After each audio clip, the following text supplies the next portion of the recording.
John Tyler back again to tell you why President Donald John Trump is going to reopen the economy, and he even says prior to the end of this month, April. Now, there's a chart right here on my monitor. This chart is the IHMA, which stands for International Health Management Association chart. That, to many experts, is the Bible for pandemics. It's the correct stats. And it shows that the death rate in the United States will drop substantially between the end of this month, April, and May 15th. You can see that. Just follow along with the dotted red lines there on the chart. It is not the models that Dr. Fauci and Deborah Birx have, I say, dreamed up, because at first they came up with 2.2 million people would die in the United States from COVID-19, which is a flu virus, a strain of a regular flu virus. That's important to know because of what I'm going to say in the next minute or two. So that's what they come up with at first. Then, over time, as their models didn't work out the way they hoped, and I'm saying hoped because they're Democrats, they're in the administration of the Obamas and the Clintons and so forth, and they're Democrats, and they have the media cohorts to get out there and cause fear and panic in the news, which is what they're doing to you.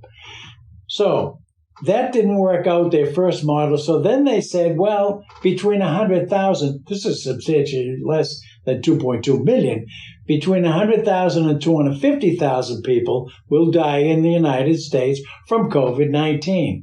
Well, that didn't work out either, because Washington State, California, the ones that first had crisis situations, so-called, with the pandemic, their numbers kept leveling off to the point where they're almost non-existent right now, new hospitalizations and so forth. So then they redid their model, Dr. Fauci and Birx, down to 51,000. Well, it would be interesting for you to note that the CDC posts a chart. Go look it up yourself. I did. Google it. CDC flu epidemic of 2017-2018, and you will discover that 61,000 people died in the U.S. from the flu in that season, the regular general run-of-the-mill flu that we get every season. So 51,000 is 10,000 less than the regular flu deaths in the United States. Yet these health experts have convinced Democrats who really want to do damage to Trump to shut down Democrat states at first. And so they did. They said, you people stay at home, don't go out, and stay 6 feet apart. Who says that 6 feet apart is the magic footage to stay apart so that you don't catch the virus? Is it 8 feet? Could it be 10 feet? Could it be no feet? Could it be that most of us, 98% do recover, by the way, could it be that most of us already have the inside of us, the antibodies to deflect the flu virus when it comes around? The answer to that is yes. I haven't gotten the flu. And also, by the way, the CDC says, and health experts say that you should get a flu shot. I don't get one. I had one 20 years ago and I got the flu. So ever since then, I said, I'm not doing this. Number one. Number two, flu vaccines are proven to be like, so they say, and I even doubt that number, they say, the health experts say, well, it works 42% of the time. So what Fauci and Birx are saying, basically, and the Democrats in Congress and their cohorts in the media are, let's keep this curve not flattening out until June or even July, so that we can prevent people so that we can test out really the Green New Deal. Nobody's driving, so therefore the emissions going into the atmosphere are non-existent right now. So the Democrats are figuring, let's milk this thing to the death. Plus, they're so afraid that Donald Trump will be reelected in November that they're trying to say to people, stay at home. You can't go to ball games. You can't watch or go to football games. You can't do this. You can't do that. You can't gather in crowds of more than 10. Let me tell you something. Google Breitbart in Facebook, and you will see a video where in the state of Michigan, with a female Democrat dictator-type governor, has told them they can't do anything. Well, 1,000 cars pulled up in front of the State House and trucks laying on their horn. Do you think that the police are going to come out and arrest people in 1,000 vehicles? No. So the people, you and me, are getting sick and tired of this crap that these dictator governors are using this virus to keep you in your place. You can't go to church. Why not? But you can go, if you only have 10, you can stand in front of a abortion clinic and go in there and get processed. That's no problem. But can you gather in church? No. But can you gather in Lowe's or Home Depot? Sure. I was in Lowe's a couple of days ago. There's got to be 500 people in there. Oh, they got a little X at the registers now, 6 feet apart. And shields in front of the cashier, which make no sense whatsoever.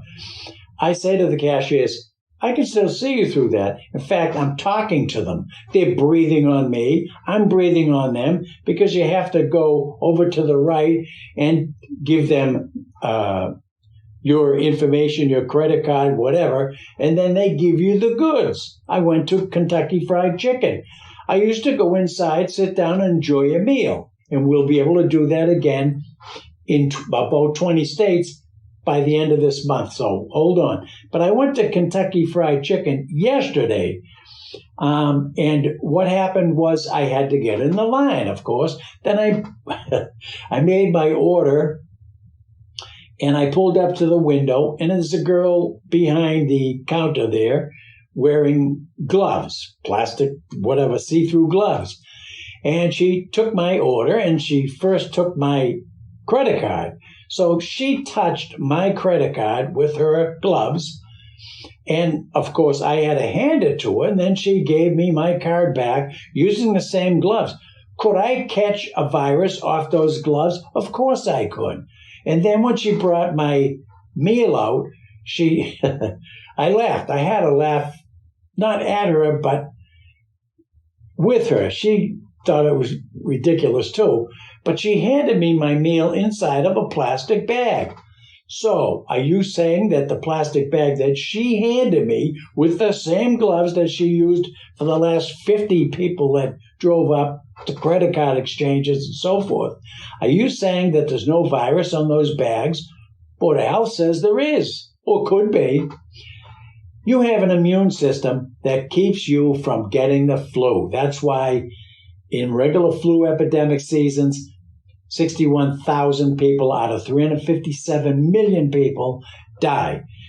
And who dies? If you look at the stats by these current health officials, of 51,000 projected deaths now, and the ones that actually have died, it's from the elderly, it's from people with underlying respiratory conditions like pneumonia or regular flu, or they smoked and they have respiratory illnesses and the like. They write them off, and the New York doctor said, everybody that comes in here, we write them off as a COVID-19 patient.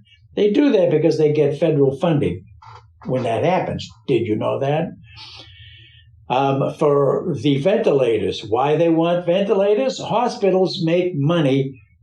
If the patient comes in and they put them on a ventilator, it is $39,000 to put them on a ventilator. Did you know that it costs $13,000 for a patient not to be on a ventilator. Do the math. You get where I'm going with this. It's all political. Now, President Trump says he will reopen the economy in 20 states or more. That's ingenious. The reason that's ingenious is because governors, Democrat governors mainly, like Cuomo of New York and a few others, have said, hey, Trump, you're not the king. You can't do this. You can't arbitrarily open the economy. It's up to us. Well, the genius in what Trump is doing is opening up roughly 20 states. Now, did you know, you will now, that 16 states have less than 50 deaths. Wyoming, in fact, has 1 death allegedly from the coronavirus. Was that person 70 years old? Probably.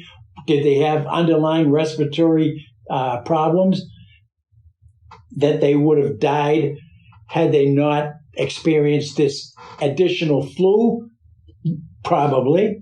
So anyway, Wyoming has 1 death. Why should they shut down the state's economy? They did it. So Trump is going to reopen about 20 states that have low death rates, like the chart that you see there. And then what's going to happen is this. People like you or me, we get to go in that state, those states that reopen their economy. And of the 16 states, by the way, I think 13 are Republican governors. So there's a good chance of them going along with this and opening it up.